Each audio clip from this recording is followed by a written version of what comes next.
Perfeito. Isso. Então, eu vou fazer uma apresentação do Lute. O Lute foi meu aluno na faculdade evangélica. Ele hoje tem uma especialização em analítica, né? Nisso que ele trabalha. Ele é psicólogo clínico, pelo jeito que eu acompanho, ele está atendendo bem, assim, pelo que eu tenho acompanhado das postagens dele. Ele tem um filho de quantos anos? Vai fazer 13, agora em outubro. Ele tem um filho de 13 anos, ele é um pai apaixonado por esse menino, porque todas as fotos que ele coloca, a gente vê que tem muito amor e muito carinho com esse menino. E tá aí, um cara que se formou, atuando, trabalhando, e ele é músico também, né? Tem uma banda, vive aparecendo aí, tocando nas bandas, depois ele vai fazer um pouco de propaganda dele, para onde é que ele vai tocar, para o pessoal ver. Quando acabar essa pandemia.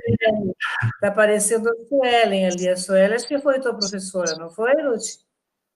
Não lembro, não. Acho que não. Não chegou assim? Não. Então, eu vou abrir a palavra para o Lute, e eu tenho certeza que vocês vão gostar muito da exposição que ele vai fazer. Fique à vontade, Lute. Obrigado. Então, boa noite a todos. É um prazer estar aqui, é um prazer, professora Roseli, muito obrigado pelo convite de falar sobre esse tema, que para mim é muito importante, né? E como a professora falou, eu sou psicólogo clínico, sou junguiano, fiz pós-graduação, estudei, fiz psicologia na faculdade evangélica, eu fiz pós-graduação na PUC, depois iniciei, inclusive, fazer mestrado na Federal, em psicologia clínica, com ênfase na psicologia analítica, mas até em função de tempo, de horário, de trabalho, mestrado, eu não consegui dar prosseguimento e faltou um ano para eu concluir meu mestrado. Em breve pretendo voltar, mas não na Federal. Não gostei da abordagem de lá, mas tudo bem. Mas por que esse tema é muito importante para mim? Que além de ser psicólogo e ser músico, como a professora falou, eu sou ator também, sou formado em artes cênicas no Rio de Janeiro e tal, mas eu também sou portador de esclerose múltipla.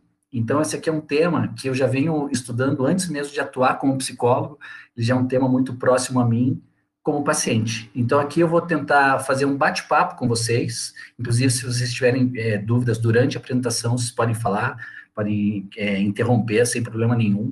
Vai ser muito mais um bate-papo do que uma palestra, tá? Que eu quero passar para vocês o que é esclerose múltipla, como lidar com pacientes assim, porque a esclerose múltipla é uma doença que ela é pouco conhecida da maioria das pessoas. Muita gente confunde com esclerose lateral amiotrófica, muita gente confunde com outras doenças, ou a maioria nem ouviu falar do que é esclerose múltipla, como foi o meu próprio caso, quando eu tive o diagnóstico, no ano 2000, eu já tenho diagnóstico há 20 anos, então qualquer dúvida podem falar comigo. Então aqui é um bate-papo com vocês para trazer um pouco mais de conhecimento, até para vocês, quando tiverem outros pacientes com doenças crônicas, degenerativas e tudo mais, é uma abordagem parecida com o tratamento com pacientes com esclerose múltipla, ok? Então, vamos seguir. Bom, primeiro falando o que é a esclerose múltipla. A esclerose múltipla é uma doença autoimune, e é uma doença progressiva, é uma doença crônica, não tem cura, e quanto mais o tempo vai passando do diagnóstico, as complicações vão agravando, vão aparecendo, não para todos os pacientes, mas para uma grande parcela deles, as restrições, assim, das nossas capacidades, elas podem ir diminuindo, né, com o tempo. Então, é algo bem crônico, assim, na vida tanto dos pacientes quanto dos familiares.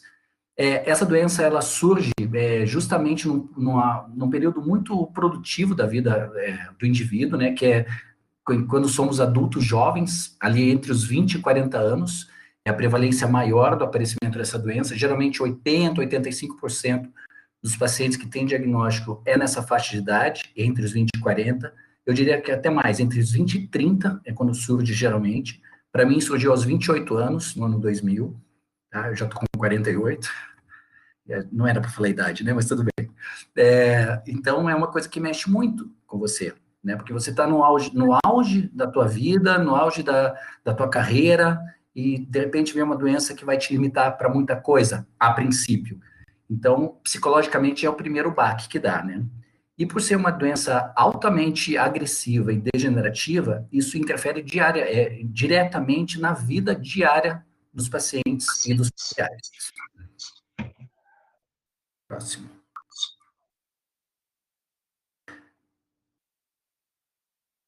Tá. Bom, a esclerose múltipla, assim como algumas outras doenças, como agora, mais recentemente, o próprio Covid, né? É uma doença que não se sabe a causa, não se tem certeza de o que faz surgir a esclerose múltipla, como surge.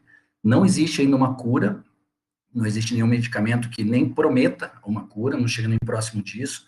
E também não tem como saber quem vai desenvolver a esclerose ou não. Existem alguns fatores para frente que falam assim, ó, isso aqui são propícias a desenvolver, mas por que eu desenvolvo e uma pessoa que vive nas mesmas condições não desenvolve, não se sabe ainda, tá? Por isso também é mais um dos mistérios da medicina. Bom, o que se sabe? Que a esclerose múltipla não é uma doença mental, não é uma doença contagiosa, não é hereditária e também ela não é fatal. Então, por exemplo, eu tive meu filho no ano de 2007, né? Eu já estava com 7 anos de diagnóstico.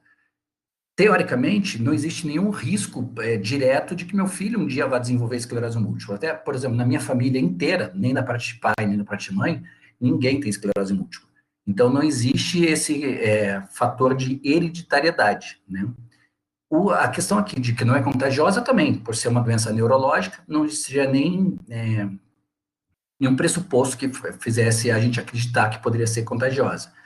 E o não é fatal, a gente coloca um asterisco aqui, porque em alguns casos, bem raros, pode acontecer do cérebro, porque é uma doença no cérebro, não enviar comandos corretos para o coração, e o coração, ao invés de bater normalmente, ele pode parar e daí acabar sendo fatal. Mas não é algo comum, é bem raro que aconteça isso, a pessoa morrer em função da esclerose múltipla, tá? E como eu escrevi aqui embaixo, assim, embora não exista nenhum medicamento que cure a esclerose múltipla, existem medicamentos que tentam amenizar a doença, tentando retardar o número de crises, o número de surtos e também a intensidade dessa doença.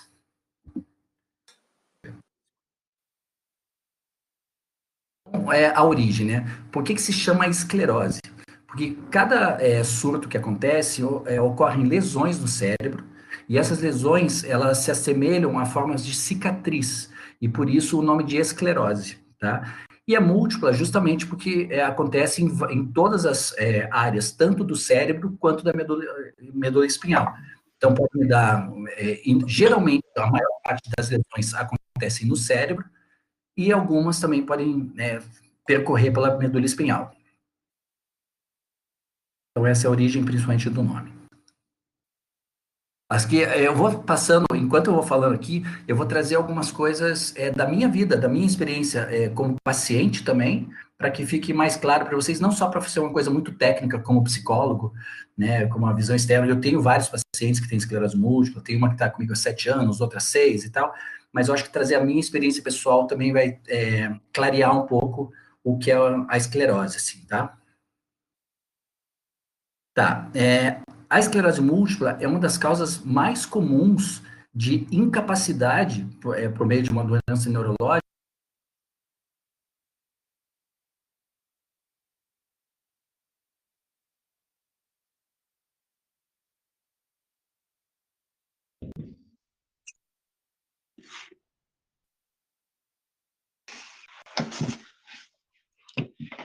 Acho que a internet dele tá instável, né?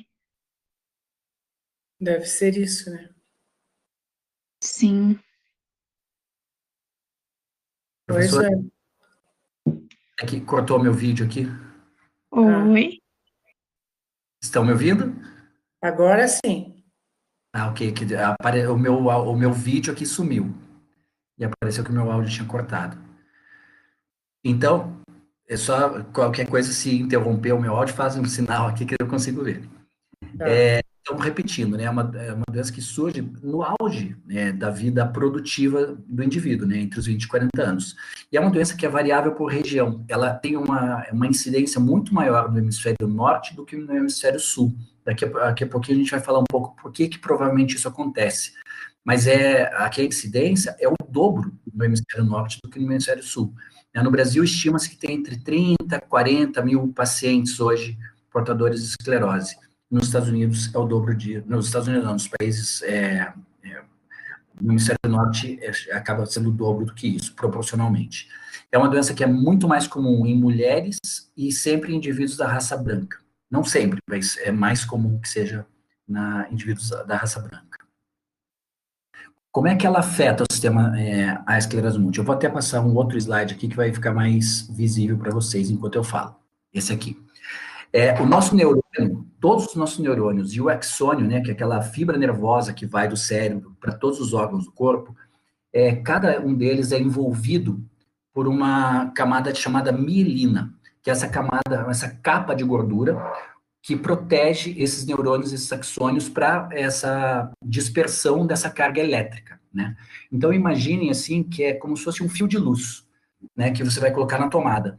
Todo fio de luz, ele é envolto por uma capinha, né, de borracha, geralmente, para proteger tanto a gente quanto os equipamentos de que esses impulsos elétricos não vão para lugares errados, não danifiquem os equipamentos, não machuquem as pessoas, não deem choque nas pessoas. Então, essa é a função. Deixa eu voltar a colocar meu vídeo. Aqui.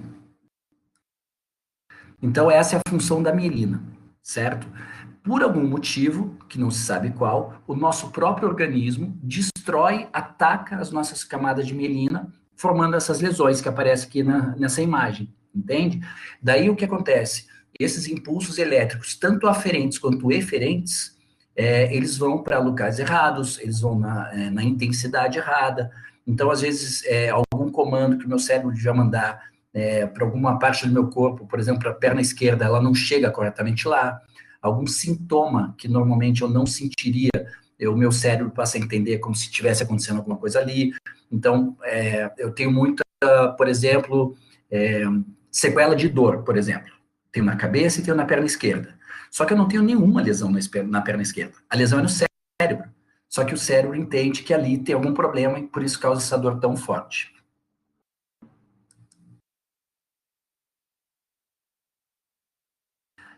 Aqui a gente ainda não sabe o porquê, né? Então, resumindo, essa destruição da camada de mielina, essas lesões que a gente acaba tendo no cérebro e na medula, é causada pelo próprio organismo, entende? Que de uma maneira errada, ao invés de atacar algum órgão, o nosso sistema imunológico ele é perfeito, né? Teoricamente, ele serve para surge um agente externo. O meu sistema imunológico é feito para ir lá e atacar esse agente externo e eliminar essa doença, esse vírus, esse germe, seja o que for. E por algum motivo, o organismo, o meu sistema imunológico, né, dos portadores de doenças autoimunes em geral, não só da esclerose, ataca o próprio organismo causando essas lesões. Aqui nessa imagem de ressonância magnética, por exemplo, essa parte do cérebro aqui vai ficar mais visível, tem uma mancha branca, não sei se conseguem ver, tem duas. Tem uma maior, acima à direita, e tem uma menor, também do lado direito, um pouco do lado inferior ali. Essas manchas brancas são as lesões do cérebro, ok? Cada mancha dessa, cada lesão dessa, geralmente é gerada num surto, numa crise, que a gente chama, e causa algum efeito no corpo, ou algum defeito sensitivo, ou de função, que daqui a pouco a gente vai falar de alguns também. No meu caso, em 20 anos, eu tenho só mais ou menos 75, 76 lesões. Mas tá tudo ok, tô aqui, tô ativo, trabalhando pra caramba e vivendo normalmente. Tá? Então é alguma coisa que muita gente se assusta quando fala assim, como assim? Tem 75 lesões no cérebro? Tudo bem, tenho, mas tá tudo bem. A vida segue normal.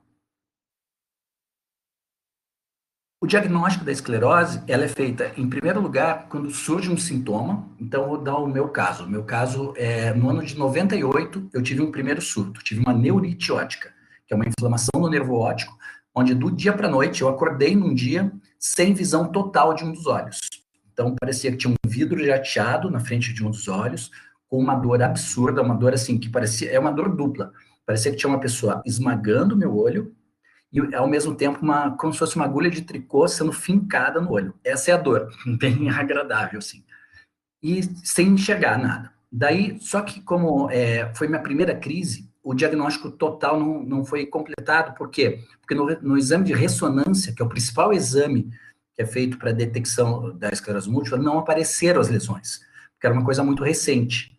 Então, a princípio, era só uma crise de neurite óptica. E até eu lembro que eu fiquei 6 ou 8 horas no consultório de um oftalmologista e tal, ele me explicou tudo, daí ele me mandou para neuro, me mandou para ressonância e tal, e quando eu voltei, eu lembro que ele falou assim, o meu medo é só uma neurite óptica, a gente vai tratar, você vai ser internado, vai fazer pulsoterapia com corticoide, com dose alta, vai tomar morfina na veia para melhorar essas dores, mas que bom, porque o meu medo é que fosse esclerose múltipla. Eu nunca ouvi falar de esclerose múltipla até aquele momento. Daí eu pensei, poxa, que bom, não é esclerose múltipla, tá tudo certo. E tudo bem. 2 anos depois, eu tive uma outra neurite óptica no outro olho. Tá? Com o tratamento, a visão voltou 100%, a dor passou depois de 15, 20 dias, e vida normal. 2 anos depois, eu tive de novo uma outra crise de neurite óptica. Só que daí, na ressonância, apareceram as lesões, começaram a aparecer. E um outro exame que é feito também para confirmar daí o diagnóstico é o exame de coleta do líquor, né, que é feita com uma injeção na medula, como se fosse aquela anestesia que se dá na hora do parto, por exemplo, que é aquela hack, assim, então é uma agulha gigante, assim, opa, não está aparecendo na minha mão, uma agulha gigante que é enfiada na tua medula, e o pior é que é no momento que você está em crise, que você está em surto, que você está com dor, que você não está bem psicologicamente. Então é terrível fazer esse exame nesse momento, mas infelizmente é super necessário. Ressonância magnética, por exemplo, eu sei que tem muita gente que tem pavor assim, de entrar nesses tubos e ficar lá 20 minutos, 30 minutos. Eu tenho que fazer 2 vezes por ano, e às vezes eu faço crânio, medula cervical, torácica e lombar. Então, às vezes eu fico 2 horas fazendo uma ressonância magnética. Para mim é super tranquilo. Quando a gente aprende a lidar a parte psicológica, aquilo vira, eu durmo, sinceramente eu entro, eu apago, nos primeiros 3 minutos eu apago durante a ressonância, então nem vejo passar as 2 horas. Próximo slide. Aqui. Então, falamos sobre os sintomas, né, como eu falei para vocês, o meu primeiro sintoma foi a neurite óptica, né, que eu tive nas 2 primeiras vezes. Eu já tive neurite óptica 8 vezes, e sempre voltou 100%, graças a Deus, no meu caso, eu sempre recuperei 100% de todos os meus surtos. Mas tem gente que não, tem gente que no primeiro surto já cria uma sequela irreversível. Então é uma coisa que a gente não tem como saber o que vai acontecer a cada paciente, entendeu? É muito incerto. Mas outros sintomas que podem acontecer, comigo aconteceram vários. Por quê? Porque eu tive, no meu histórico de esclerose múltipla, quando eu falar de medicamento isso vai ficar mais claro, eu tive muito surto nesses 20 anos. Nos meus primeiros 16 anos, eu tinha uma média de 2 surtos por ano. Teve um ano específico, 2011, que eu tive 5 surtos. Eu passei, acho que, mais tempo internado do que fora do hospital, naquele ano. Só que nos últimos 4 anos, somados, eu tive um surto só. Então, o que era para ser uma coisa que pioraria com o tempo e tudo mais, no meu caso foi o inverso. Eu tenho uma grande amiga, que talvez vocês conheçam, que é a Claudinha Rodrigues. A Cláudia Rodrigues, ela fazia programa diarista na Rede Globo. E ela tem esclerose múltipla também, ao mesmo tempo que eu. A gente teve o diagnóstico juntos, no ano 2000. E nos primeiros 5 anos, ela só teve uma crise. Então, o que aconteceu? O tratamento dela demorou muito. E hoje ela tem sintomas muito piores e sequelas muito piores do que eu. Porque o tratamento feito logo de início é fundamental. Então, falando de outros sintomas, então aqui aparecem escritos, né? Você já deve ter lido. Então, visão dupla, fraqueza em excesso ou cansaço anormal. A fadiga da esclerose múltipla é um dos piores sintomas que acontecem, porque é um cansaço diferente do cansaço normal. Sei lá, vou fazer uma caminhada, vou andar por 2 quilômetros. Eu chego em casa, chego cansado, certo? Na esclerose você já acorda cansado, com um cansaço pior do que esse. Você vai tomar banho, você sai do banho cansado. Você se veste, você está morto de cansado. Então é um cansaço constante e muito forte. Uma coisa que nunca se sentiu antes, assim, o paciente da esclerose, no caso. Dá problemas na fala também, pode dar problemas na fala, como fala arrastada, um pouco de embaralhamento das palavras e tal. Pode dar uma fala lenta também, então é um dos sintomas que pode acontecer. tremor nas mãos e em outras partes do corpo, perda de coordenação, isso é bem comum também acontecer, dos movimentos descontrolados, principalmente dos membros inferiores, causando desequilíbrio, causando quedas, daí as pessoas acabam tendo lesões, tendo fraturas, porque do nada, assim, perdeu. Não é uma crise que acontece do nada, mas a pessoa tem uma sequela que acaba tendo esses movimentos descontrolados e acaba perdendo equilíbrio, por exemplo, e acaba tendo esse tipo de dificuldade. Pode acontecer dormência ou sensação de formigamento. Formigamento é uma coisa muito comum que acontece, às vezes até antes do diagnóstico, a pessoa sente áreas do corpo com formigamento muito intenso, assim. Tem um outro que eu não coloquei aqui, que é choque na coluna. Eu tinha isso, e eu tinha alguns sintomas, eu não associava que um tinha a ver com o outro, né? Porque o primeiro foi a neurite óptica, só que se eu abaixasse a minha cabeça, por exemplo, e encostasse o queixo no meu peito, eu sentia um choque na minha coluna inteira, como se tivesse o meu dedo enfiado na tomada. Isso, na verdade, eu tenho até hoje, assim, se eu fizer esse movimento, eu vou ter esse choque até hoje. Mas no dia a dia não me atrapalha. E essa sensação do formigamento, às vezes, da dormência, também é uma coisa bem comum. Tem pessoas que apresentam perda de controle de bexiga e do intestino. Eu já tive essa aqui de paralisia total ou parcial de parte do corpo. Eu não tive paralisia motora, mas eu já tive perda de sensibilidade de um lado inteiro do corpo. Do dia para a noite, todas as crises são assim. Você acorda, no meu caso, pelo menos foram assim. Você acorda e daquele dia para frente, eu não sentia metade do meu corpo. Você podia me dar uma agulhada do lado esquerdo, eu não sentia, e beliscar do lado direito doía. Então, então, você diz que os sintomas seriam esses sintomas. E a partir desses sintomas que você vai poder, quem sabe, com um bom profissional, fazer o diagnóstico da esclerose. É isso. Com sintomas associado daí com os exames do líquor e principalmente da ressonância magnética, tem que ser sempre com o neurologista, daí você consegue identificar que o quadro é um quadro de esclerose múltipla. Certo. Vamos lá, o que mais? Bom, sobre o surgimento da esclerose múltipla. A ciência hoje tem duas teorias do que pode ser causadora. A primeira delas é que fala de uma predisposição genética, né? Então que fala ali de alguma alteração genética ali no cromossomo 6 e tudo mais, mas isso aqui não foi muito aprofundado, os estudos estão bem superficiais ainda nessa parte mais de predisposição genética. Tá? O que está mais em voga hoje é a questão de fatores ambientais associado a alguma alteração genética. Então, quando fala, por exemplo, que você, em algum momento da vida, teve uma infecção por um hipervírus, o chamado vírus Epstein-Barr, isso ficou armazenado ali, não causou nenhum dano na hora e tal, e no futuro pode ser que apareça alguma coisa isso no teu organismo, tardiamente vai combater aquele vírus, já não tem mais, acaba combatendo o próprio organismo. Uma segunda coisa que é bem forte é a insuficiência de vitamina D, né? Então, a falta de exposição à luz do sol é uma das coisas que gera a insuficiência da vitamina e que pode ser uma das causadoras também propensas. Aqui explica um pouco por que no hemisfério norte a prevalência é o dobro do hemisfério sul, porque aqui o sol maior. Curitiba, por exemplo, esse ano... diferente dos outros anos, a gente está tendo muito sol, mas geralmente a gente não tem, a gente tem metade do tempo nublado ou chovendo, então as pessoas, em geral, em Curitiba, têm insuficiência de vitamina D. Se todo mundo fizer teste, a grande maioria das pessoas tem insuficiência. Então é uma das coisas que tem que sempre ficar alerta, fazer essa reposição é importante. Um outro fator ambiental, e que também é paradoxo até, que é locais onde tem alto nível de saúde pública. Esses lugares têm mais propensão a ter esclerose múltipla do que em locais que têm um índice de saúde pública mais precário. Por quê? Porque são locais onde a incidência de doenças é menor. A incidência de doenças infantis é menor. Daí, quando o organismo não tem muito o que atacar, o teu sistema imunológico, acaba atacando o próprio corpo. Então, é o meu caso, por exemplo, eu, na minha infância, nunca tive essas doenças. Sarampo, cachumba, varíola, varicela, nunca tive nada. Então, é uma das teorias de que o próprio organismo não está criado ali, não está maduro ainda o seu sistema imunológico, ele não sabe o que atacar, qualquer alteração, mais ou menos, ele ataca o teu próprio organismo. E isso aqui embaixo que eu coloquei, que é a menor exposição a bactérias, isso aqui está associado com esse alto nível de saúde pública, né? Daí o organismo fica meio louco. Fica meio louco.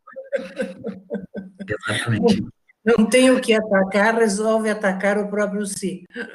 Isso mesmo. Tem outras teorias, assim, né? Eu tinha uma teoria, que até foi o que eu levei para quando comecei o mestrado no Federal, que também existem fatores psicológicos aqui, que são o gatilho do surgimento da esclerose múltipla. Então, existe fator ambiental, existe fator genético, existe fator psicológico, na minha visão.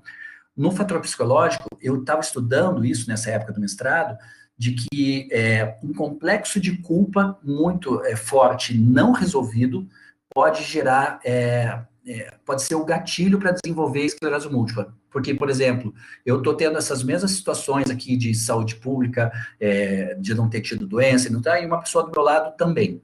Por que eu desenvolvi e ela não? Daí, por isso que eu encaro que o fator psicológico pode ser predominante para incidência em um e não no outro.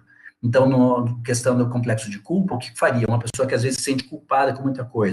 A gente vê muito caso de autoagressão, né? Que a pessoa se corta, a pessoa se machuca, a pessoa acaba usando de uma forma abusiva o consumo de álcool, o consumo de drogas. Então, a pessoa tem uma autoagressão explícita.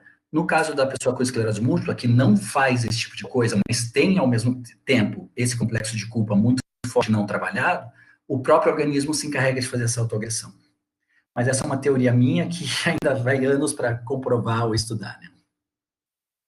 Falando sobre os tipos de esclerose múltipla, existem basicamente 3 tipos. O primeiro é o mais comum de todos, né, 85%, que é a esclerose múltipla remitente recorrente. O que acontece? A pessoa tem o surto, ela trata, ela recupera e ela passa a ter período de vida normal. Esse aqui é o mais comum, é o meu caso, é o meu tipo de esclerose múltipla. Existe o tipo de esclerose múltipla que é o primariamente progressiva, onde essa incapacidade começa a aumentar gradativamente. Então, não é um surto que causa uma lesão. Gradativamente, ela vai perdendo alguma condição, por exemplo, física, alguma condição de sensibilidade e tudo mais, e isso vai só piorando com um determinado tempo. E existe daí a secundária progressiva, que isso acaba ficando de uma forma mais grave, e daí a pessoa acaba não tendo mais a recuperação de jeito nenhum, né, desses sintomas, dessas sequelas.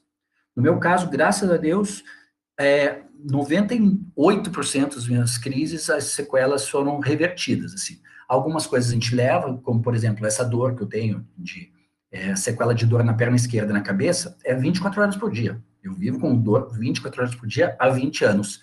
Eu cheguei a tomar morfina todos os dias por 2 anos, daí eu tive uma overdose, quase morri, fiquei em coma 2 dias e tudo mais. Daí não me deram mais morfina porque acharam que eu fiz de propósito, que eu tentei fazer algo contra mim mesmo e não foi. Eu realmente abusei do remédio, porque quando você vê algo que alivia a tua dor, você acaba abusando, e daí no meu caso foi isso que aconteceu.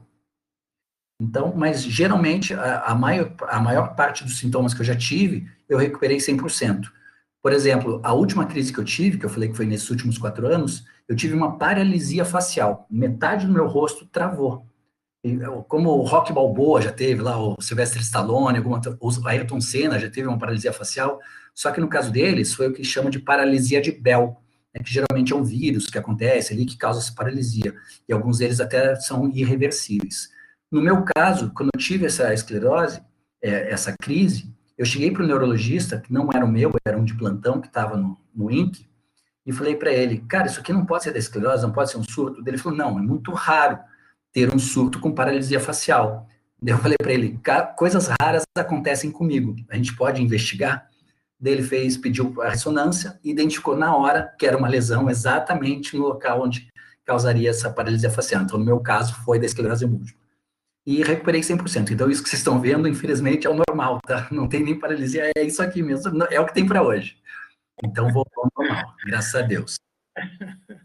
Então, são coisas que a gente vai convivendo, entende? E uma coisa que eu identifiquei, que a gente vai falar um pouquinho para frente, quando eu falar um pouco da psicologia associada, né, à esclerose múltipla, uma coisa que eu percebo é que o estresse e a ansiedade são gatilhos para ter novos surtos. Assim como o complexo de culpa é o gatilho para desenvolver a doença, uma ansiedade muito forte e um nível de estresse muito forte em determinado momento são gatilhos para você desenvolver um novo surto.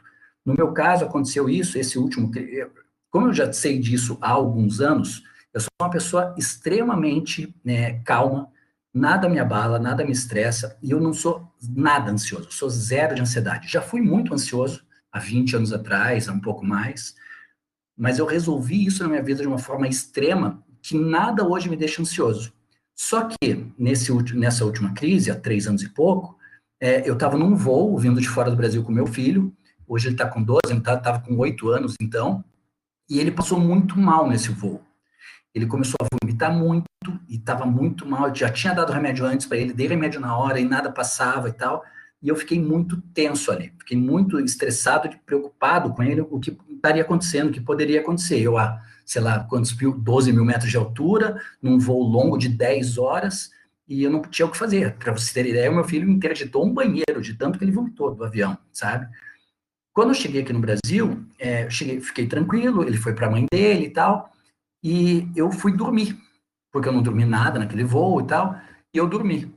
Dormi por 1 hora e meia. Quando eu acordei com a cara toda torta, porque o estresse e a ansiedade que eu senti ali foi imediato que gerou essa crise para mim, gerou essa lesão nova e que gerou esse sintoma e tudo mais.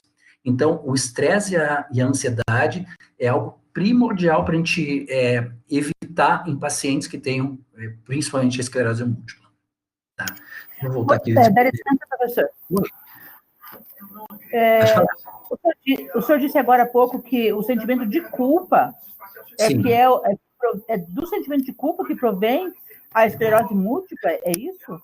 Não, isso é um estudo meu, uma teoria minha. Eu acho que, assim, associado à questão genética, que pode ser como uma predisposição, a questão dos fatores ambientais, que é o que é hoje mais conhecido, eu acho que o que faz com que 2 pessoas que vivam sobre essas mesmas situações, uma desenvolva e a outra não, eu acho que o lado psicológico é o que vai dar esse gatilho. E o que, no meu entender, e que é o que eu estudo e tento trabalhar, e que eu vejo que é muito comum, tanto no meu caso, quanto nos outros pacientes que eu já atendi e atendo até hoje com esclerose múltipla, o sentimento de culpa é uma das coisas que é algo comum entre todos eles. A pessoa somatizou e... A pessoa causa uma agressão interna, né? Biológica. Ela não faz algo externamente, de se cortar, de se machucar, de ter comportamentos autodestrutivos, o próprio organismo se encarrega de fazer isso. Como uma punição. Entendi. Bom, falando um pouco sobre tratamento da esclerose, como eu falei, né, não existe tratamento, não existe cura da esclerose múltipla. Então, existem tratamentos para fazer o quê? Para tentar diminuir a frequência de surtos e diminuir a intensidade deles. E o que é usado são os imunossupressores, né? Porque como o sistema imunológico de quem tem esclerose múltipla é muito alto, tanto que ataca o próprio organismo, então a gente tem que tomar medicações que diminuem o sistema imunológico. Hoje, no Brasil, tem 11 medicações, tem 10 tipos de medicação, só que um deles tem 2 remédios diferentes, então tem 11 medicações que são utilizadas para esse controle, né? Para evitar que esses surtos sejam tão frequentes e tão intensos. Então, os primeiros, quando eu tive o diagnóstico há 20 anos atrás, só existiam as 3 primeiras classes aqui, os interferons, beta-1A e beta-1B, e o acetato de glatirano. Então, e como é que eram essas medicações? São todas injetáveis, alguns deles um deles é diário, outro deles é 3 vezes por semana, outro deles é dias alternados, e um outro deles é semanal. Qual a diferença entre eles? Por exemplo, o que eu tomava, que era o Copaxone, que é diário, então ele tinha um efeito colateral muito baixo. Então eu não me sentia mal com a medicação. Só que o que era ruim dele é que eu tinha que tomar injeção todo dia. E para alguém que recém teve um diagnóstico de uma doença dessa, autoimune, progressiva, crônica, né, sem cura e tudo mais, você tem que tomar uma injeção dessa todo dia, e era uma injeção, não era uma injeção tipo de insulina, que é mais fina, era uma injeção mais grossa e mais longa, era algo que causava muita raiva na pessoa. Na pessoa, no caso eu, né? Então, tem que tomar... Eu lembro de chegar, eu aplicava, por exemplo, na coxa, eu ia aplicar a injeção na coxa, eu batia na minha coxa, eu enfincava, assim, com raiva de ter que tomar isso, de ter que ter isso e tudo mais. Então, tinha entendimento ruim da doença e tudo mais, mas tinha que tomar a medicação. Então, eu fazia. Já um que era, por exemplo, o Avonex, que era uma vez por semana, poxa, que bom, né? Tomar injeção uma vez só por semana. Só que o efeito colateral dele era muito forte. Então, eu tomava geralmente no sábado à noite, porque eu já sabia que ia ser assim. No domingo, era um dia perdido na minha vida. Então, durante 1 ano e meio que eu tomei esse remédio, todo domingo, para mim, eu passava de cama, durante 1 ano e meio, porque eu ficava imprestável. Então, são os altos, a parte boa e a parte ruim de cada um desses medicamentos. Depois disso, alguém tem alguma pergunta? Isso, eu só queria saber, não sei se o professor chegou a falar, porque a minha internet caiu e voltou de novo, mas essas medicações, elas são de uso contínuo? Uso contínuo, todas elas. E o ideal é que, assim, você não pode interromper a medicação. O que faz a grande diferença de você ter um prognóstico melhor ou não é justamente o tratamento. Como eu dei o exemplo, né, entre mim e a Claudinha Rodrigues, que é minha amiga, que também tem. Eu comecei o tratamento já no primeiro surto que eu tive, no primeiro surto com o diagnóstico que eu tive, no ano 2000. Ela só começou o tratamento 5 anos depois, porque ela só teve um surto e não teve mais. E eu já corri atrás, já consultei na época aqui uns 4 neurologistas aqui no Brasil, fui para fora, então eu comecei o tratamento intenso desde aquela época. Então, eu acho que isso é uma das coisas que faz toda a diferença num prognóstico melhor ou não. Entende? Só uma pergunta, Lute. Então, assim, mais que ela, por exemplo, da Claudinha, né? Ela teve apenas um surto, então ela demorou para iniciar o tratamento, é isso? Então, Isso. assim, mas isso pode ser o médico que não soube orientá-la direito com relação a isso, ou não, que cada médico tem a sua visão, e como é que funciona? Como que o médico deveria, na verdade, ter agido, então, para que ela tivesse um prognóstico melhor? Então, no caso dela, foi mais uma escolha pessoal, tá? Poxa, só tive um surto, não tive mais nada, estou me sentindo bem, não vou ficar tomando esses interferons aqui para ficar passando mal, ficar tomando injeção todo dia. Então, foi uma escolha pessoal. Dificilmente um neurologista que seja, no mínimo, razoável, vai falar para você, ó, você teve diagnóstico, se tiver outra crise, começa o tratamento. Não, eles todos indicam tratamento já de início, assim, né? Não existe um protocolo para tratamento tardio, caso tenha uma segunda crise, porque identificou a lesão no cérebro já na ressonância magnética, já está instaurada a esclerose múltipla, então você tem que tratar desde o começo. Ah, entendido, obrigada. Certo? Bom, voltando a falar aqui das medicações, depois dos primeiros anos, deixa eu até pensar, dos primeiros 10 anos eu usei essas 3 primeiras categorias aqui, né, dos interferons e do Copaxone.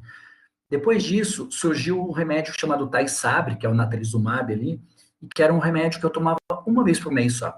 E esse remédio tem 2 características, assim, mais complicadinhas. Primeiro que é uma quimioterapia, que você tem que fazer no ambiente de quimioterapia, eu fazia no Hospital Santa Cruz, e a segunda coisa negativa dele é que ele tem, para alguns pacientes, você tem que fazer alguns exames antes, até para ver se tem essa propensão ou não, ele pode causar um retardo mental, depois pode causar um problema neurológico permanente para sempre, assim, de você ter realmente um retardo mental. Eu brincava na época, eu falei assim, não, pode dar para mim o remédio, posso tomar isso aqui, sem dúvida, que se eu tiver um retardo mental, ninguém vai nem perceber, não vai fazer diferença. Daí o meu médico ria isso e tal, e me dava o remédio. Eu tomei 1 ano e meio, e era muito bom, porque era uma aplicação só por mês, então tudo bem, eu perdia um dia fazendo a aplicação, mas todo o resto do meu mês era tranquilo, não tinha muito efeito colateral, nem nada. No final desse 1 ano e meio, aconteceu que eu tive um choque anafilático com o Tysabri. Eu já tinha tido antes, até eu mudei para o Tysabri, porque 1 ano e meio antes eu tive um choque anafilático com o Paxone, e quase morria, aquelas coisas todas, não sei o quê. E daí, 1 ano e meio depois de estar tomando o Tysabri, eu acabei tendo um choque anafilático também, só que por sorte eu estava no hospital fazendo a aplicação, então não aconteceu nada de mais grave. Quando eu tive do Copaxone, eu estava sozinho em casa. E quando eu tive choque anafilático, eu já tomava remédio há algum tempo, eu não sabia o que estava acontecendo comigo. Eu achei, não sei o que está acontecendo e eu estou morrendo. Eu fiz carta de despedida para o meu filho. Meu filho, nessa época, tinha 3 anos de idade. E eu fiz uma carta de despedida, fiz um vídeo de despedida para ele, falei assim, filho, se o papai morrer aqui, é isso, isso e aquilo, eu te amo, quero isso de você, blá, blá, porque eu não sabia o que estava acontecendo e se eu ia sair daquela. E por sorte, eu sozinho, assim, eu acordei no outro dia já melhor, não sei como. Do Tysabri eu tive que tomar todas as medicações, mas eu estava no hospital mesmo, então não fez diferença. Mas como eu tive choque anafilático, eu tive que parar de tomar o Tysabri. Daí surgiu um remédio novo, o que eu tomo de lá para cá, que é o Gilenya, que é esse fingolimod ali, que é o primeiro remédio oral, né? É um comprimido diário que você tem que tomar e que, pô, é maravilhoso, né? Tem que parar de fazer quimioterapia, tem que parar de tomar injeção todo dia e tudo mais. Era o sonho tomar um remédio desses. E também tinha a promessa de não ter nenhum efeito colateral, e realmente não tem, eu não sinto nada quando eu tomo essa medicação. É a medicação que me segurou mais tempo agora sem surto. O único senão dessa medicação é que a primeira dose tem risco de óbito. Simples assim. Então, a primeira dose você tem que tomar na UTI de um hospital. Por mais que seja um comprimido, você interna na UTI, toma um comprimido e fica lá sendo monitorado por um dia inteiro para ver se tem algum risco de óbito ali ou não. Outra coisa negativa disso é que se você fica sem a medicação por mais de 30 dias, e é uso diário, né? Se você fica 30 dias sem o remédio, quando você volta a tomar, volta a ser primeira dose. Então, o risco de morte é o mesmo. Então, tem que ir de novo para a UTI e tomar de novo.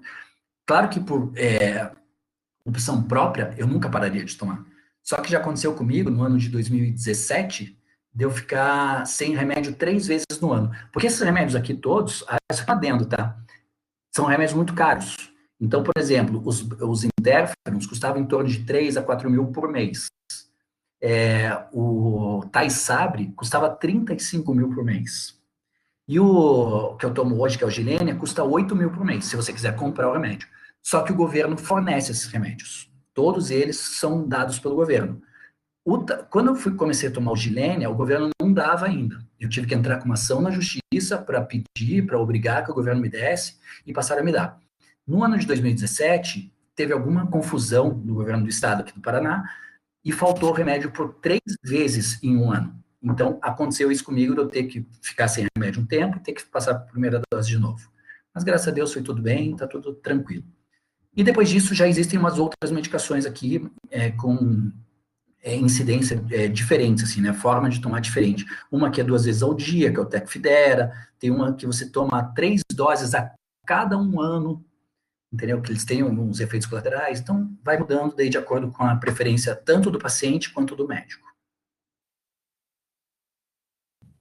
Então, voltando a falar aqui da importância, né, dessas medicações, como eles não trazem a cura da doença, mas a intenção deles é que ele faça o que esse gráfico aqui de baixo mostra, né? Essa linha vermelha é o que seria um curso natural da doença. Então, você tem um primeiro surto, tem um surto, por exemplo, em algum momento, um surto forte, passa um período de tempo, tem outro surto, passa um período de tempo, tem outro surto.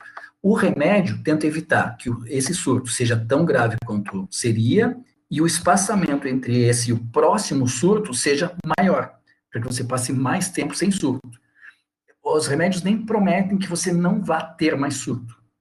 Claro que a intenção é essa, mas como não existe nenhuma comprovação de que isso possa acontecer, então não existe nem a promessa dos laboratórios em relação a isso.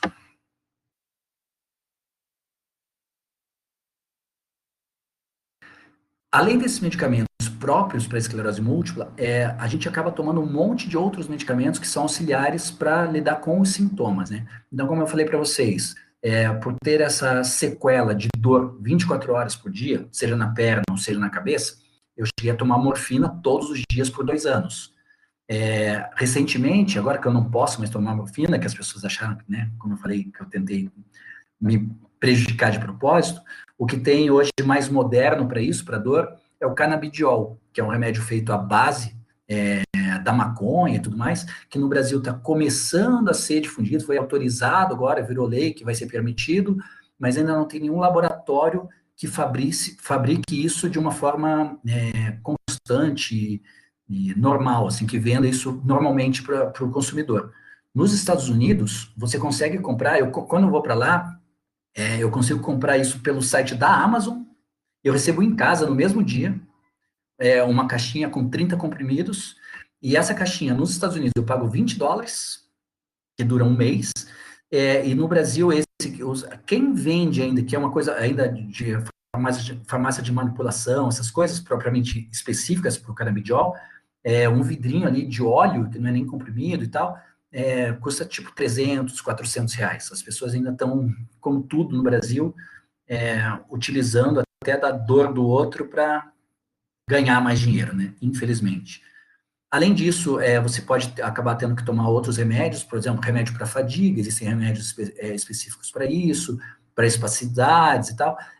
Existe remédio exclusivo para dor neuropática, como o Neurontin, por exemplo, porque, por exemplo, essa dor que eu sinto na perna esquerda, que eu sinto 24 horas, a lesão não está na perna, né? Está no cérebro, lembra, né? Então, não adianta eu tomar alguma coisa, um relaxante muscular, por exemplo. Não vai fazer nem cócega, porque eu não tenho lesão na perna. A lesão está no cérebro. Então, tem que tomar alguma coisa que ative os receptores no cérebro. Então, essa é a intenção. Além disso, tem muita gente que tentou isso por um tempo, o tratamento com células-tronco, transplante de célula-tronco. Só que esse transplante não está mostrando uma eficácia muito alta. A Claudinha mesmo fez esse tratamento com esse transplante, ela ficou super mal na época, porque ele dá um risco de óbito de 30% dos pacientes que fazem esse tratamento, porque você tem que tirar toda a imunidade do teu corpo para daí fazer o transplante, e não tem uma eficácia assim comprovada. No caso da Claudinha não teve nenhuma. Eu confesso que antes de ter o meu filho, antes de 2007, eu queria fazer, porque eu falava assim, eu quero fazer alguma coisa que me permita me livrar disso. Depois que meu filho nasceu, eu não tinha medo desses 30% de óbito. Depois que meu filho nasceu, eu falei, não quero mais. Agora, por ele, eu não quero mais. Então, deixou de ser uma opção para mim. E, além disso, existem as terapias alternativas, né? Existe gente que faz acupuntura, achando, né, algum benefício ali, pode para algumas pessoas sim, para outras não. Existe uma terapia chamada apiterapia, que é uma terapia com picada de abelha. Quando alguém veio me indicar isso, geralmente são pessoas conhecidas, familiares ou amigos que leem alguma matéria, que isso é um dos tratamentos novos, por exemplo. Eu falo assim, então, tá, faz você primeiro o tratamento com as picadas de abelha, depois eu faço para ver se eu vou gostar. Nunca fiz, eu não acredito na eficácia também. E existe aqui, daí tem uma questão mais polêmica, existe um tratamento chamado até de protocolo Coimbra, que é com altas doses de vitamina D.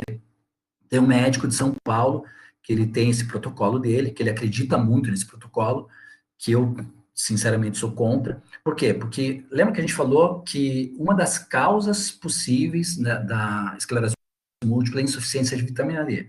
Só que depois da doença já estar instalada, não adianta você fazer um tratamento com altas doses dessa vitamina, porque então, eu sempre brinco que tratar esclerose múltipla com altas doses de vitamina D é a mesma coisa que tratar um paciente com pneumonia só com altas doses de vitamina C. Só isso. Porque ele manda suspender todas as outras medicações tradicionais para o paciente fazer o tratamento só com a vitamina D. Então, acaba ficando uma terapia de risco, porque alguns pacientes acabam melhorando, que melhorariam com qualquer outra medicação, e outros ficam muito mal. Então, isso aqui é uma questão bem polêmica em relação à esclerose múltipla. Lute, tem um aluno que está fazendo uma pergunta aqui, até os colegas estão participando, eu vou ler para você, não sei se você consegue ler ali, Humberto. Deixa eu ver. Humberto Ricardo. Tá lá para cima? Humberto, achei aqui, vamos ver. Que ele teve uma infecção pela mononucleose, leia lá. Sim, foi uma fase bem complicada, porque teve suspeita de leucemia, as plaquetas caíram. Primeiro, Humberto, quando que foi isso, sabe? Quando que você teve esse quadro? 2012. É importante. 2012? Está lá, né? Em 2012. Certo, perfeito. O que eu indicaria? Eu indicaria que faça um check-up com um neurologista, entendeu? Peça para fazer uma ressonância magnética, fala que você ouviu, né, numa palestra, que ter tido contato com esse vírus pode ser, num futuro, uma das causas de desenvolvimento da esclerose. Só que, se você não teve nenhum sintoma, como aqueles que eu falei, por exemplo, não tem por que você se preocupar. Porque a maioria das pessoas que são infectadas pelo vírus não desenvolve, não tem nenhuma ligação direta com a esclerose, entende? Para algumas, sim. E tanto que várias pessoas, no meu caso, eu nunca nem tive contato com o vírus. entende? Então, é uma coisa que ainda é uma teoria da ciência com relação ao diagnóstico da esclerose. Tá? Então, fica tranquilo. A primeira coisa é ficar tranquilo. Se a gente se desespera com qualquer situação, daí a gente pode acabar somatizando algumas doenças. Então, não caia nessa armadilha. E qualquer coisa, daqui no final, vai ter meu telefone, meu e-mail, pode entrar em contato comigo também, a gente conversa daí diretamente sobre isso. Beleza? Tá bom, muito obrigado, viu? Imagina. Bom, aqui falando de uma forma mais diretamente da nossa parte, né, de como a gente lida com pacientes, assim como com esclerose múltipla, e isso a gente pode estender para todos os pacientes com doenças autoimunes, doenças crônicas, né, o que acontece com os pacientes nessas situações. Em primeiro lugar, a primeira coisa que a gente lida é com a incerteza do diagnóstico, ou seja, a pessoa tem um sintoma, o que aconteceu agora com o Humberto. A incerteza do diagnóstico. Poxa, eu tive ou um sintoma, ou já tive um vírus e tal. Poxa, será que isso aqui pode ser uma coisa mais grave? Será que isso aqui tem volta? Será que isso aqui é uma coisa que vai ficar constante para mim? Então, o primeiro passo que a gente trabalha com os pacientes é acalmar o paciente, mostrar que a gente não tem que viver nessa ansiedade do se vai ter ou não. A ansiedade sempre vai ser um inimigo do indivíduo. Eu sempre digo que a ansiedade é o mal do século, né? É o grande vilão do século. Então, se a gente vive no será que eu vou ter isso? Será que vai piorar? E se piorar, será que o tratamento vai ser eficaz? Não sei, eu não tenho nenhuma resposta para isso. Então, eu tenho que lidar não com o será, eu tenho que lidar com o que é real, com o que existe hoje. Qual é o quadro de hoje? É com ele que eu tenho que lidar. A segunda coisa que a gente lida com o paciente é quando ele tem o diagnóstico. Porque na hora que ele tem um diagnóstico de uma doença grave, crônica, progressiva, autoimune e tudo mais, o chão se abre. A pessoa começa a questionar 1000 coisas da vida. Ela se acha inferior, ou então ela acha que a vida vai passar rápido, vai acabar rápido, não vai conseguir realizar os projetos que tem, os sonhos que tem na vida. Então, o momento diagnóstico é um momento bem crucial, sabe, de tratamento de pacientes em quadro de esclerose múltipla. Depois, começa a entrar a questão dos aspectos clínicos da doença. Porque o que acontece? Quando você tem diagnóstico, você não sabe o que é esclerose múltipla. Ninguém sabe, até ter. Ninguém vai estudar sobre isso do nada, assim. Quando você tem diagnóstico, o que as pessoas fazem? Elas vão direto para a internet. E na internet, geralmente, quem posta coisas, pacientes que ficam postando suas experiências pessoais ali, elas são pacientes que tiveram quadros mais graves, ou estão em alguma situação de mais periculosidade, assim, vamos dizer, ou de mais agravamento. Então, ela está com tempo ali para desabafar isso para algum lugar, ela quer colocar isso para o mundo, sabe? Ela às vezes não está fazendo terapia, não tem uma rede familiar ali apropriada, então ela acaba colocando isso para o mundo, na internet. E é isso que os pacientes novos que recém receberam o diagnóstico vão ler. Então ela lê assim, poxa, eu tive diagnóstico e faz 2 anos eu estou numa cadeira de rodas. A outra fala assim, eu tive uma neurite óptica e estou cego e não recuperei mais. Então ela começa a achar que com certeza o quadro dela vai migrar para um sentido desse. E não necessariamente porque a maioria não é. Se você faz um tratamento desde o início, bem correto e tudo mais, você tem uma chance de ter uma vida saudável e normal, como qualquer outro, né? Com essa diferença de que você tem que tratar, tem que cuidar como qualquer outra doença. E daí entra aqui também a insegurança do prognóstico, volta para a ansiedade. Será que no meu caso eu vou para uma cadeira de rodas? Será que não? Porque a doença é incerta, né? É do dia para a noite pode acontecer. Pode ser que amanhã eu acorde sem movimento da perna, do nada. Daí eu vou internar, vou tratar com corticoide de dose alta e tudo mais por 7 dias, 5 dias, e pode ser que recupere, pode ser que não. Então, essa insegurança, principalmente para quem está no começo, que nunca passou por isso, de ter o surto e saber se vai recuperar ou não, é uma coisa que causa esse sofrimento psíquico muito forte, que a gente tem que estar cuidando dos pacientes daí. E a última coisa é a questão da adequação do próprio projeto de vida, do estilo de vida, né? Porque você possivelmente vai ter alguma dificuldade maior, dificuldade menor, de movimento, de dor, de cansaço e tudo mais. Então, tem coisas que você fazia antes que você não vai conseguir fazer mais. Então, você tem que adequar a vida. No meu caso, foi exatamente o que aconteceu. Eu costumo falar que a esclerose múltipla foi uma das melhores coisas que aconteceram na minha vida. Porque até ter o diagnóstico da esclerose, a minha vida estava seguindo outro rumo. eu trabalhava na área comercial, eu era gerente comercial da Unilever, uma das maiores empresas do mundo, ganhava super bem há 20 anos atrás, viajava pra caramba, atendendo, né, os meus vendedores e tudo mais, os clientes key account, que a gente chamava e tal, só que eu não gostava dessa vida. Era uma vida financeiramente muito bacana e tal, mas eu não via propósito nisso. Assim, que diferença eu estou levando para a humanidade se os meus vendedores vendem mais ou menos molho de tomate pomarola? Eu não via sentido nisso. Então, eu gostava da vida que eu tinha, mas não gostava do propósito dela. Graças à esclerose múltipla, eu sou psicólogo hoje, porque eu comecei a pensar, poxa, peraí, eu não sei se eu vou conseguir ficar viajando, entrando em carro, saindo de carro 200 vezes por dia, viajando de avião 3 vezes por semana e tal.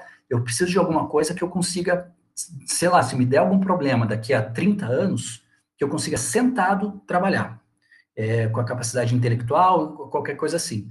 E foi aí que eu comecei a pensar na psicologia. E foi daí que eu hoje estou aqui com vocês, né? Então, literalmente, eu agradeço a vida por ter me trazido a esclerose múltipla, que colocou a minha vida onde eu realmente sou feliz hoje, onde eu vejo propósito, e onde eu consigo fazer diferença na vida das pessoas diretamente, vida a vida. Por você ter a esclerose múltipla, você é muito procurado por pacientes com esse diagnóstico? Sou bastante. Às vezes por pacientes que conhecem alguém que teve, daí me indica, o meu próprio neurologista ou outros que eu conheço acabam me indicando, tanto por tudo que eu estudei sobre isso, pelo o que eu lido na minha própria vida, então é algo que acaba tendo mais procura, sim. Tudo que você passou já foi uma experiência enorme, né? Então, quando Sim. você pode esclarecer para alguém do que pode acontecer, imagina, é uma maravilha para aquele que você está orientando, né? Ajuda bastante. O Jung já falava, né, que o médico, o que fica doente é o que pode melhor ajudar aquele que aparece com essa doença no momento posterior, assim, né? O médico doente tem uma capacidade maior de curar. Então, eu acho que, claro, que a minha experiência pessoal ajuda tanto de mostrar que, peraí, que tem luz no fim do túnel, que a vida pode ser normal, que a vida pode ser superativa. Eu continuo sendo superativo, continuo atendendo meus 10 pacientes por dia, todo dia, continuo com minha banda de rock, continuo com meu filho, continuo com minha namorada. A minha vida segue normal, com todas as dificuldades que possa trazer o diagnóstico, a vida não para, a vida não diminui o ritmo. Está trabalhando muito com 10 pacientes por dia, daqui a pouco vai se estressar. Não me estresse, eu gosto demais disso. Eu estou tentando diminuir o tempo, assim, às vezes eu trabalhava das 8 da manhã às 8, 9 da noite, agora eu estou diminuindo para 6 da tarde. Então, por favor, senão daqui a pouco você vai ficar doente, estressado. Não, mas não fica, nada, lembra que eu falei, nada me estressa mais, nada me tira a paz. Quando eu aprendi isso, outro dia a gente pode até conversar sobre essas técnicas de estar em paz, da paz interior e tudo mais. Isso aqui é libertador. Então, ansiedade 0, 0, 0. Eu não fico ansioso nem em jogo do Corinthians, que é o meu maior problema. Vamos lá. Voltando sobre aspectos os psicológicos, tem outras coisas aqui também que acabam sendo bem importantes na hora da gente tratar os pacientes, né? Primeiro, os pacientes apresentam, às vezes, a dificuldade para manter o trabalho. Por quê? Porque acaba tendo surto, acaba tendo que internar, acaba tendo dificuldades motoras ou sensitivas e tal, acaba faltando muito e acaba sendo demitido. Então, isso é uma coisa que mexe com o psicológico do paciente. A segunda é uma falta de incentivos, até governamental, assim, para reinserção profissional, porque não tem o que fazer. Hoje em dia não existe nenhum projeto, em lugar nenhum, não é só isso, eu não estou falando só de Brasil, não existe um projeto para reinserção dessas pessoas, né, desses pacientes. Em terceiro lugar, a dificuldade de encontrar a ocupação adequada. Como no meu caso foi, poxa, a psicologia foi uma coisa que eu vi lá na frente, é uma coisa que eu gostava, queria cuidar das pessoas, fisicamente eu ia conseguir fazer, porque eu ia estar sentado na minha poltrona, então é uma coisa que eu idealizei que seria bom, e no meu caso deu certo.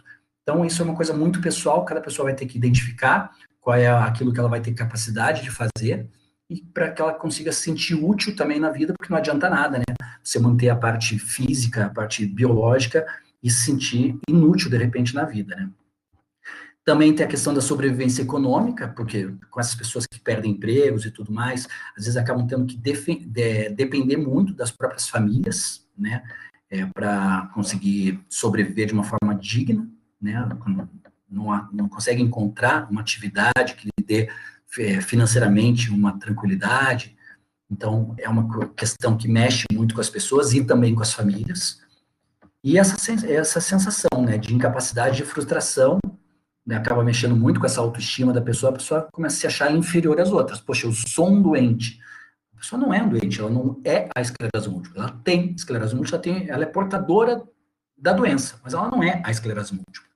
Depois, no final, eu vou mostrar um vídeo para vocês muito bacana, de um poema até português, que eu até legendei para ficar mais fácil a compreensão, que fala isso no meio, assim, eu tenho esclerose múltipla, mas eu não tenho todos os dias.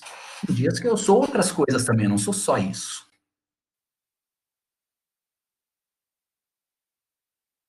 Então, por isso, psicoterapia associada ao tratamento farmacológico, de fisioterapia, de nutrição, que tem que ter uma alimentação mais saudável e tudo mais, a psicoterapia é um dos pilares do tratamento para pacientes com esclerose múltipla, né? Em primeiro lugar, com relação à aceitação do diagnóstico, tanto do paciente quanto dos familiares, para as pessoas não ficarem achando que, coitado do cara, tem essa doença, nem para a pessoa se achar um coitado por causa disso, muito pelo contrário. Para tratamento da ansiedade, é uma coisa muito importante, do estresse aqui associado também, e da depressão, né? Que é uma coisa que pode causar, e geralmente causa nos primeiros anos de diagnóstico, nos primeiros meses, no mínimo, assim, quando a pessoa tem esse diagnóstico de uma doença incurável. Quando a pessoa fala assim, você tem uma doença que não tem cura, isso quebra, né? Quebra as pernas, tira o chão da pessoa. Então, a psicoterapia é fundamental, já de preferência desde os primeiros momentos do diagnóstico. Daí a gente pode falar um pouco de luto, né? Aqui, eu acredito que a maioria aqui seja aluno, né? E já deve ter estudado essa questão do luto, das fases do luto, da Kubler-Ross e tudo mais. E na questão da esclerose múltipla não é diferente, né? Porque assim como pacientes que estão em estado terminal passam por essas fases do luto, ou pacientes que perderam algum ente querido, passam por fase do luto e tal, quando você tem o diagnóstico de uma doença degenerativa, crônica, que você vai ter que lidar para o resto da sua vida, você passa pelas mesmas situações, né, de negação, de raiva, de barganha. A diferença é que, como é uma doença que é para o resto da vida, essas fases, elas se alternam, assim, com uma frequência muito alta. Então, a pessoa pode passar, ela não é uma sequência lógica e definida, né? A pessoa pode passar por uma questão de raiva primeiro, depois uma depressão, depois a questão da barganha com Deus, com a família, seja com quem for, e é um vai e volta dessas fases, né? Até chegar num estágio de aceitação propriamente dito, né? Depois de muito tempo, geralmente, de entendimento da doença e dessa terapia. Então, quando a gente fala aqui dessas fases, no caso específico da esclerose, a gente fala, primeiro do choque, que é ter o primeiro contato com esse diagnóstico. Você tem uma doença sem cura, você tem uma doença degenerativa. São expressões muito fortes para alguém receber do nada, né? Então, mexe muito com o emocional de qualquer um. Depois, a questão da ansiedade. Ansiedade, primeiro, em relação à doença, como eu falei. Poxa, será que comigo vai ser assim? Será que eu vou ter algum sintoma irreversível? Será que eu vou ter... Quantos anos de vida eu tenho? Será que eu tenho 2? Será que eu tenho 5? Será que eu tenho 50? E isso agrava em pacientes que recebem um diagnóstico grave, né? E a ansiedade propriamente dita, como eu estava falando, do dia a dia, que isso interfere, às vezes, na facilidade ou não de ter novos surtos, né? A questão da negação em relação à doença, de falar assim, poxa, não, como foi com a Claudinha, minha amiga, né? Que no primeiro caso lá, ela teve surto e falou, não vou tratar isso, não tem porquê, não tenho mais nada, estou saudável, estou bem. Até hoje ela tem um pouco disso, sabe? Ela falou assim, não, eu estou curada. Tá, mas espera aí, Claudinha, fala para ela, esclerose não tem cura. Não, mas agora eu estou muito bem. 3 meses depois ela está na UTI, do sírio-libanês, por exemplo, entende?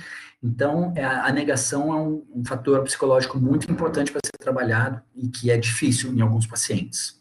Depressão é algo bem constante, muito forte, sim, principalmente, como eu disse, no começo do diagnóstico. a raiva direcionada tanto a você mesmo, quanto às pessoas que te cercam, você acaba descontando nas pessoas que te cercam, na família, na esposa, no marido.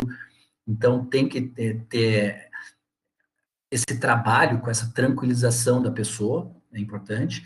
Daqui a gente volta, né, já coloca a hostilidade, a pessoa, tem muitas acabam ficando hostis nesse começo, até chegar na fase de aceitação e adaptação à doença. Entendeu? Tem coisas que eu sei que eu não consigo fazer. Eu não vou conseguir fazer, por exemplo, eu consigo fazer caminhada. Legal, consigo fazer. Mas de 3 ou 4 ou 5 anos para cá, eu não consigo jogar futebol mais, que é uma coisa que eu gosto muito. Por quê? Porque eu tô com... as minhas pernas estão mais fracas, dói muito e tudo mais. Então, eu não jogo mais futebol, mas eu assisto futebol. Eu adapto aquilo que eu gosto às situações possíveis. Então, fazer uma caminhada eu consigo, correr eu não consigo. Tudo bem. Essa aceitação, essa adaptação que a gente tem que trabalhar caso a caso, em situação a situação com os pacientes. Bom, aqui tem algumas características que eu coloquei que são comuns, assim, que eu fiz um apanhado, assim, entre coisas que eu vi muito em alguns pacientes e algumas coisas que aconteceram comigo, e no final ali eu falo de um pouco de como eu enxergo a parte simbólica de alguns sintomas. Então, essa questão da agressividade voltada contra si mesmo é uma coisa muito comum de pacientes, né? Não é à toa que é uma doença autoimune que, né, ataca o próprio organismo. Essa ausência de consideração com você mesmo, colocar os outros em primeiro lugar, é uma característica muito comum também com pacientes que acabaram desenvolvendo. Sempre cuidar do outro primeiro, depois de você. Eu sempre dou exemplo para os pacientes nesse momento, quando eu noto que isso é uma coisa comum entre eles, da questão da máscara do avião. Eu pergunto, você já viajou de avião? Já viajei. Como é que é quando a aeromoça vai dar as instruções de segurança antes do avião decolar? Ela fala das portas de emergência no fundo da aeronave, sobre as asas, no início. Ela fala do assento flutuante, que se o avião cair na água, você retira e auxilia para boiar. E fala que em caso de despressurização da cabine, se acabar o oxigênio no avião, máscaras cairão, você coloca sobre a face e respira normalmente. Beleza. Daí eu pergunto, e se você estiver acompanhado de alguém, de uma criança, o que você faz primeiro? Geralmente as pessoas falam, coloco primeiro na criança, depois em mim. Eu falo, então você morreu e a criança também. E se você colocar na criança e você morrer, o que acontece com a criança também depois? Então você tem que primeiro cuidar de você para depois cuidar dos outros, né? Se você estiver doente, você vai cuidar de quem? Não tem como. E isso aqui é uma característica bem comum em pacientes, de todos os assim, que eu já atendi até hoje, tem essa característica, de cumprir com as obrigações primeiro com os outros, depois com você mesmo. Né? Você está em segundo, terceiro, quinto lugar na tua própria vida. São pessoas, geralmente, que são muito duras consigo mesma, que tem uma questão do perfeccionismo ali muito forte, que se exige demais, às vezes até por influência familiar, do pai, da mãe, às vezes não, às vezes é uma coisa que surgiu dela mesma, assim, de querer ser melhor que os outros, querer ser o melhor que pode e tal. Esse medo da perda do controle, a gente tem que dar tudo sob controle, senão eu perco um pouco a noção das coisas, eu perco o sentido, essa necessidade de controle é muito forte. Uma tendência a se culpar por tudo, a pessoa, sei lá, entra em qualquer conflito, seja familiar, seja com amigos, a culpa sempre, primeiro ela procura nela, para depois enxergar no outro. E uma tendência à presunção, de achar que a nossa ideia tem que estar sempre prevalecendo. Então, poxa, como é que você não pensa como eu? Então, essa questão dessa arrogância, dessa presunção, acaba sendo também um fator meio comum, assim, psicológico, entre pacientes que desenvolveram esclerose em algum momento. E daí aqui eu falo um pouco sobre, até um livro da Dalk, né, eu esqueci o primeiro nome dela, que fala de alguns sintomas, alguns aspectos simbólicos de alguns sintomas da esclerose. Por exemplo, eu vou falar até de um que tem mais para frente. Toda vez, por ser junguiano, tenho muito essa questão da visão simbólica das coisas, tal, o que isso significa e tal. Quando eu tinha as questões de neurotiótica, que eu perdi a visão de um dos olhos do nada, eu ficava perguntando para mim mesmo, o que eu não estou querendo enxergar na minha vida? Que aspecto simbólico, que aspecto prático da vida, o que eu não estou querendo enxergar do que acontece ao meu redor. Então, essa questão de situações simbólicas em cada situação, poxa, eu não estou conseguindo caminhar. O que eu não estou querendo caminhar na minha vida? O que eu estou atrasando muito? O que eu estou postergando? Entende? Então, cada coisa que a gente acaba sentindo Na terapia a gente acaba buscando algum aspecto simbólico também para entender, além da doença, o que não está funcionando. Então, às vezes, o sintoma existe ali por um motivo, né? Qual é a função do sintoma, né?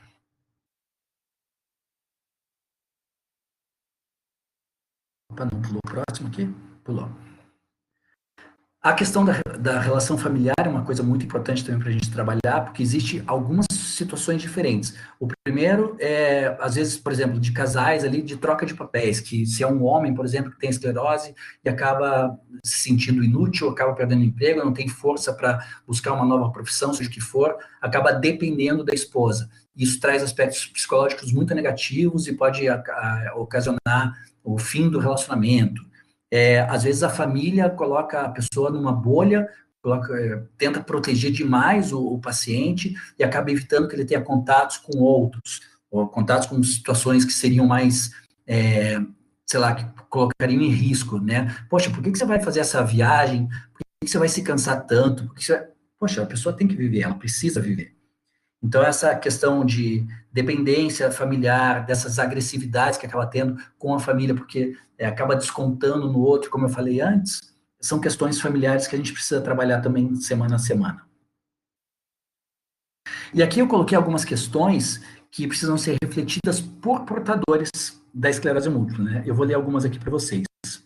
O que o paciente precisa perguntar para si mesmo? Isso serve para outras doenças também, tá? Por que eu sou tão duro comigo mesmo? Por que eu julgo tão duramente os outros? E mesmo assim, eu tento fazer tudo certo para eles e não para mim. Onde eu tento controlar meu meio ambiente ou a mim mesmo sem estar em condições de fazer. Como eu posso aliviar a minha vida? Onde eu posso ter mais paciência comigo mesmo? O que me impede de participar da vida? O que me estressa e quais exigências exageradas eu faço a mim mesmo?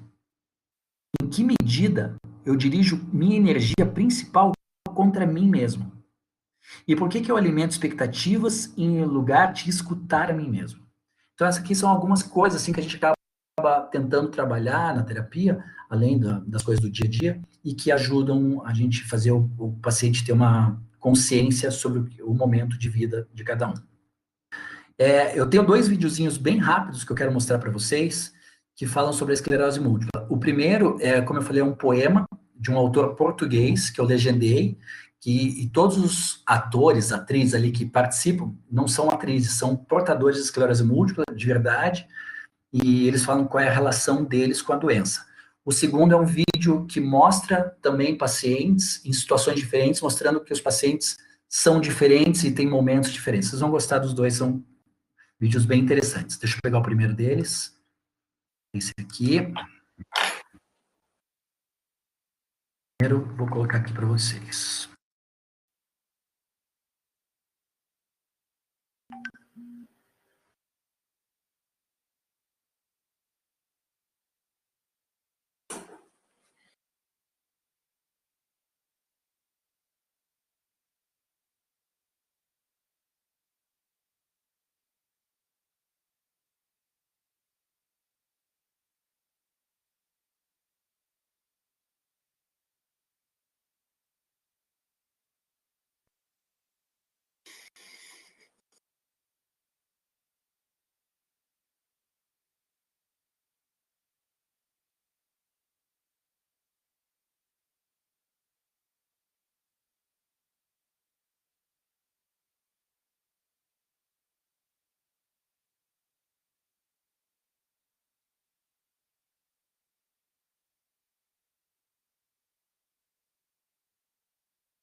E agora eu vou colocar um outro vídeo que também eu acho bem bonito, assim, que mostra alguns casos, assim. Vou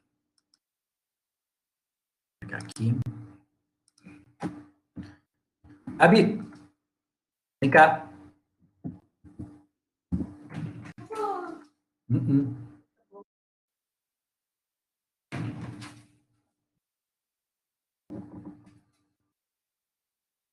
Vocês estão conseguindo ver o vídeo?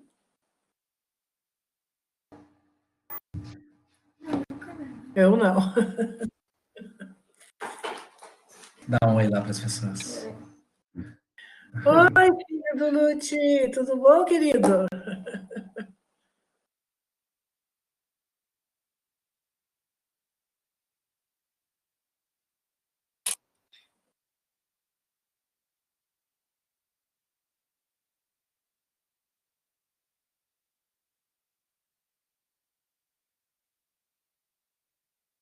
Não está aparecendo o vídeo.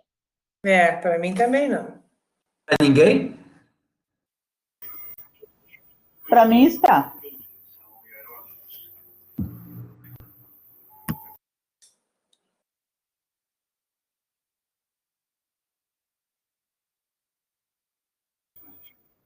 Recarrega a página, Roseli. Oi? Não, deixa, paciência. Recarrega a tua página, talvez atualiza. Depois eu posto o link aqui para quem não conseguiu ver. Isso mesmo, boa ideia.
Então é isso, pessoal. Então, isso que eu tinha para falar para vocês. Aqui tem algumas referências. Não sei se vai ficar disponível depois da apresentação para todos. Espero que sim. E no final tem aqui os meus contatos. Não está aparecendo, depois eu coloco para vocês, então. Não apareceram aqui os contatos da minha apresentação. Posso fazer uma pergunta, Lúcio? Claro. Você disse que a doença ela aparece principalmente entre 20 e 40 anos. Sim. Mas parece que já existe casos de crianças. E após os 40 anos também acontece? Ou é muito raro? Assim, em criança é mais raro, bem mais raro, e depois dos 40 pode ser que aconteça com uma frequência um pouco maior, muito maior do que em criança. Após os 40 também não é tão normal. De 85% é a prevalência entre os 20 e os 40.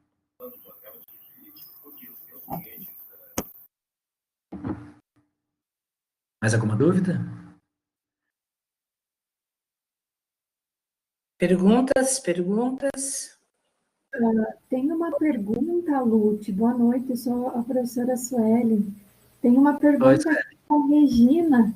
A Regina pergunta como que o canabidiol se encaixa no tratamento. Então, é um remédio que, para dor, ele é muito eficaz, assim, sabe? No meu caso, a única coisa que ele é eficaz é para dor. Mas tem pessoas que o canabidiol interfere também na questão da ansiedade, para ter uma qualidade de sono melhor, quem não tem isso.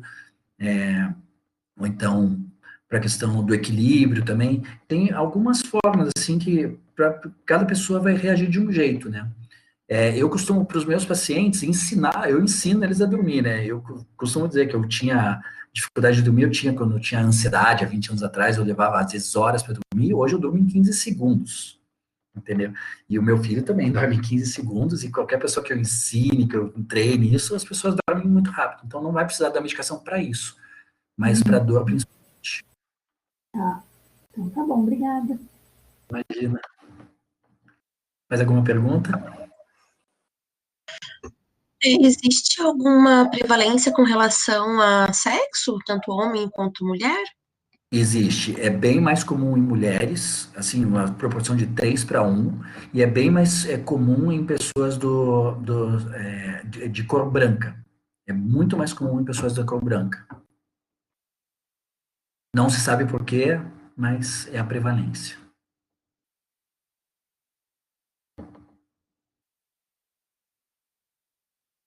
Mais alguém?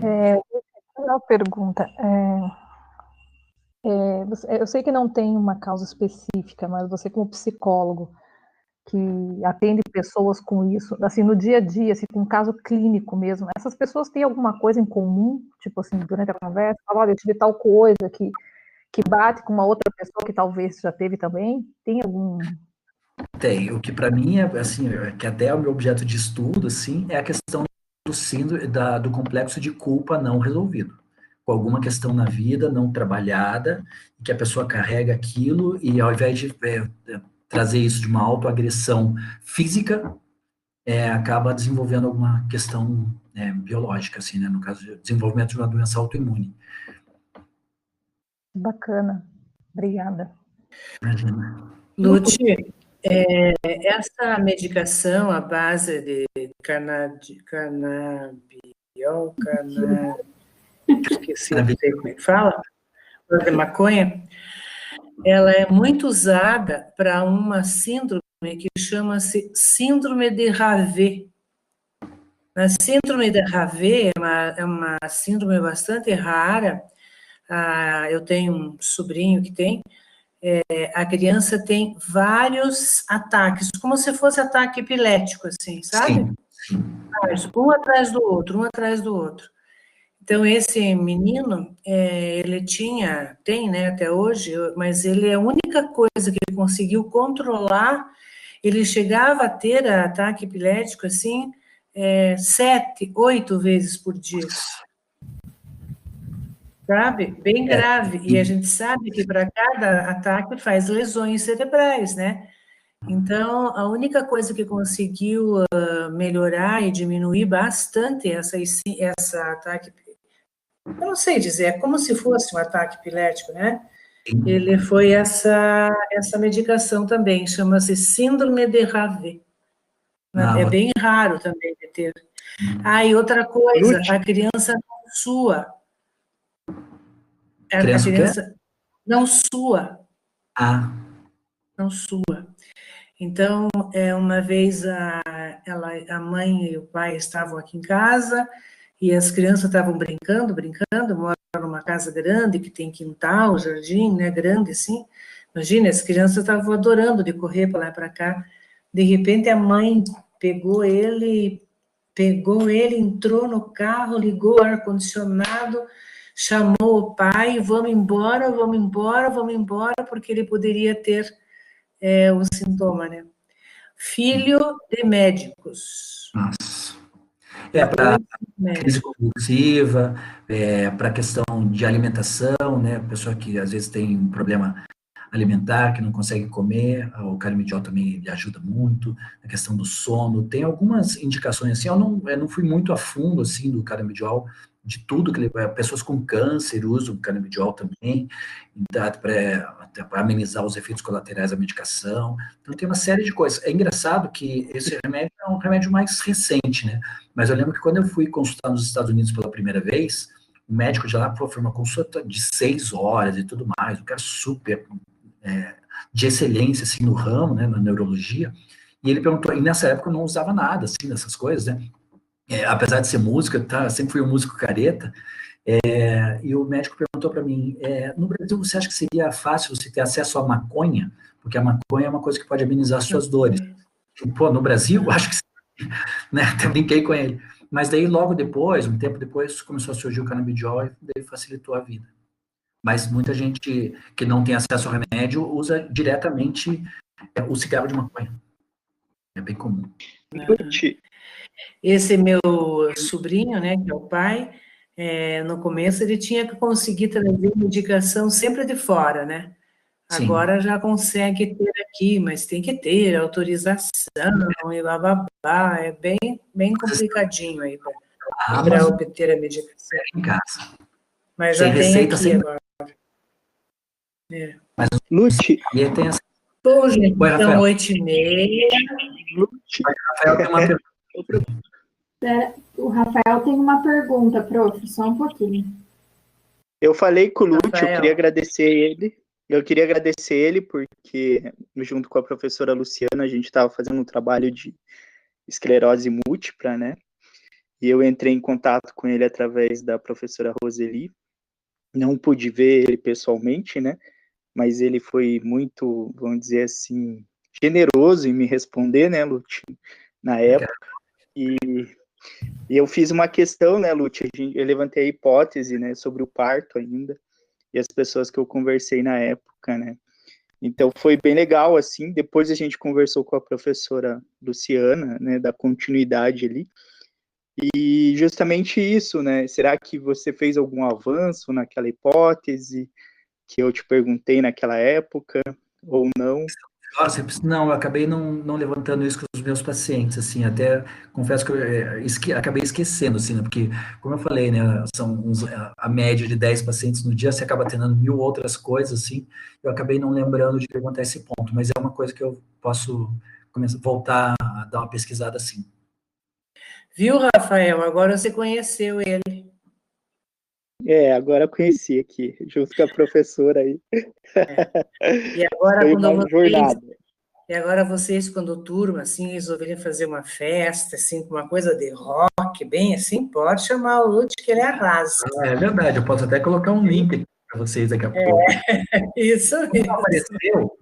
Como não apareceu aqui os meus contatos, eu vou escrever aqui nesse bate-papo, vou colocar aqui o meu telefone, e quem quiser manda um WhatsApp para mim, e a gente continua conversando, qualquer outra dúvida, qualquer coisa que queiram conversar sobre em geral e tal, aqui está o meu contato, meu WhatsApp.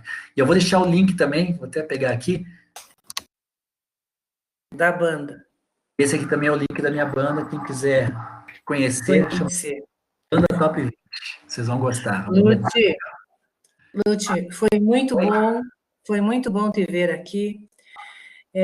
A gente tem lembranças de alunos, e de você é um aluno que eu tenho muitas lembranças, dos pitos que eu te dei, de quanto que eu tinha que brigar, porque você ficava namorando na sala, né? Não sei do que você está falando. Eu não sei, mas eu sei. Mas é sempre... E daí a gente sabia que, às vezes, você não estava bem, sempre um colega estava trazendo, então a gente sempre tinha aquela preocupação. Então, hoje, ver você aqui é uma emoção muito grande, eu fico muito feliz. Gosto muito de você e é muito bom mesmo ver que você está bem, que está trabalhando, que está fazendo as tuas coisas, que está aí tocando a tua vida, né? E que a gente caminhou junto por um tempo, do lado, né, parceiro, eu acho que foi bem legal. Então, muito obrigada por você estar aqui. Eu tenho certeza que os alunos adoraram isso, porque é um diferencial. Oi, Dione! Está sem som. Está sem som da Dione. Está sem Já som. estou abrindo. Põe o som lá. Abri. Tudo bem, Lúcia? Parabéns. Tudo que bom? legal. Saudades. Tanto tempo. Viu?